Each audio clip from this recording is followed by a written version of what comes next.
नमस्कार मित्रों, मैं सूरज सर आप सबों के बीच मैं बिहार बोर्ड के 10वीं कक्षा का संस्कृत लेकर के आया हूँ। तो अपनी पाठ्य पुस्तक शुरू करने से पहले हम लोग संस्कृत के बारे में आइए कुछ जानते हैं। सबसे पहले जानते हैं कि संस्कृत है क्या। तो संस्कृत एक भाषा है।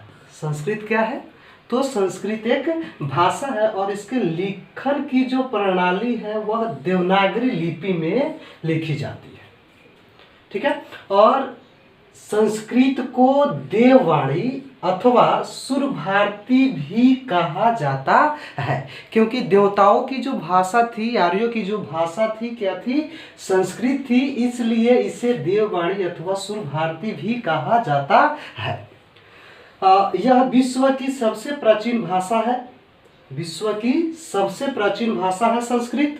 और आपको बता दें कि आधुनिक भारतीय भाषाएं जैसे कि हिंदी, बांग्ला, मराठी, सिंधी, पंजाबी, नेपाली आदि इसी से उत्पन्न हुई है, अर्थात संस्कृत से ही उत्पन्न हुई है। और आपको एक बात और बता दे कि डॉक्टर भीमराव अंबेडकर जी का मानना था कि संस्कृत पूरे भारत को भाषाई आधार पर, अर्थात भाषा के आधार पर एक सूत्र में बांध सकने वाली एकलौता भाषा हो सकती है। इसके लिए उन्होंने इसे देश की आधिकारिक भाषा बनाने का सुझाव दिया था, लेकिन ऐसा नहीं हो पाया किसी कारणवश।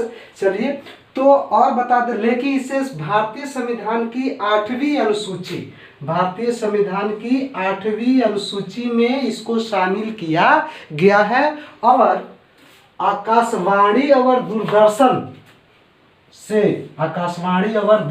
से संस्कृत में समाचार भी प्रसारित किए जाते हैं। तो मित्रों, अभी हम लोगों ने संस्कृत के विषय में एक छोटी सी जानकारी सीखी और अब हम लोग शुरू करते हैं कक्षा 10 की संस्कृत की पाठ्य पुस्तक ट्यूशन का द्वितीय भाग है। और आपको बता दें कि ट्यूशन का मतलब होता है अमृत। ट्यूशन का मतलब होता है अमृत।